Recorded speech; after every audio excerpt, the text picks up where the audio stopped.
Welcome to Bahram English 99 channel. Today we're going to tackle something that trips up almost every single English learner, and that's verb tenses. If you've ever felt a little lost trying to figure out which tense to use, well, you are in exactly the right place. We're going to make this so simple and clear for you. Okay, let's just dive right in with a classic, right? I saw that movie versus I have seen that movie. I mean, they both talk about the past, so what's the big deal? Well, they actually mean slightly different things, and I promise you, by the end of this, the answer is going to feel so obvious. The secret here is to stop thinking about verb tenses as a long list of rules to memorize. That's just not going to work. Instead, think of it as a logical system for talking about time. It's like we're building a map together, piece by piece, so you'll never get lost. So, here's our game plan. First, we'll hop in our English time machine to get the big picture. Then we'll zoom in on the present, the past, and the future, and to wrap it all up, we'll give you an amazing toolkit that puts everything in one place. Ready? Let's go. All right, first stop, the English time machine. It's time to unlock the simple, logical system that lets us travel through time with our words. It's actually pretty cool when you think about it. When you boil it all down, it's really this simple. Everything we say, every single thing, fits into one of these three time frames. You've got the present, for what's happening now or is always true. The past, for everything that's already over. And the future, for what's still on its way. These three are our foundation. Okay, so let's start where we are. Right here, right now, with actions in the present. This is the bedrock for talking about our everyday lives. First up, we have the simple present. Now, this tense has two main jobs.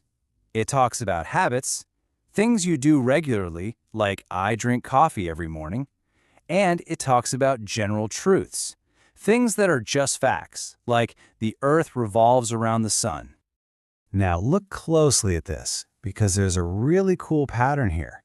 See how for negatives and questions, we bring in a little helper verb, do or does, and check out that little S on she drinks. But what happens when we ask a question? The S actually jumps from drinks over to do, and it becomes does. Spotting that pattern is the key. Next up is the present progressive. This one is all about right now. It's for an action that's happening at this very moment. For instance, you're hearing us from Bahram English channel, and right now, you are learning about tenses. See? It's happening as we speak. And you're going to love how easy this is to build. It's a simple two-step formula. Step 1, grab the right form of to be, am, is, or are. Step 2, just add ing to your main verb. That's it. She is studying. We are listening. It's that easy. All right, let's jump back in our time machine. We are now traveling to the past. This is where that confusion we talked about at the beginning usually creeps in. But don't you worry, we are going to make this crystal clear. The simple past tense has one very specific job. It talks about actions that are completely, 100% finished. They started in the past and they ended in the past. Think yesterday, last year, 5 minutes ago. It's done. Oh, this is so important, and it's a mistake I see all the time. Look at the negative and the question. We say, she did not eat, not did not ate. Do you know why? It's because that little helper verb did is already doing the heavy lifting. It's carrying the past tense for us.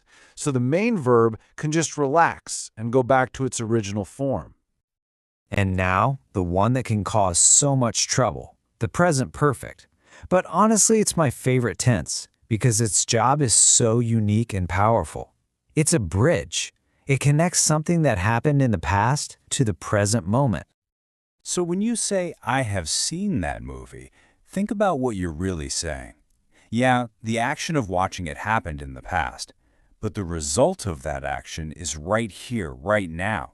Now I have the experience. Now I know the story. It connects the then to the now. So here it is, the big reveal. This is the solution to our puzzle. Simple past. I saw that movie yesterday. The action is finished. The time is specific. It's in a box. Present perfect. I have seen that movie. The time doesn't matter. What matters is the result now. The experience is with me. That's the difference. We've done the present. We've mastered the past. What's left? Let's take a look to the future. And the good news is, this part is a piece of cake.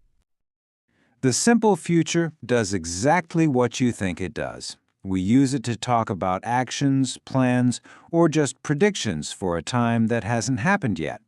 And the structure is wonderfully clean and simple. The magic word here is will. And the best part? It's so easy because it never changes.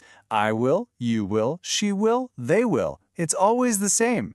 Just pop will in front of the verb. For the negative, use will not or the super common contraction won't. Simple as that. Okay, we have traveled through time, and now it's time to put all of our new tools in one place. Think of this as your essential tense toolkit, a powerful summary from us here at the Bahram English channel.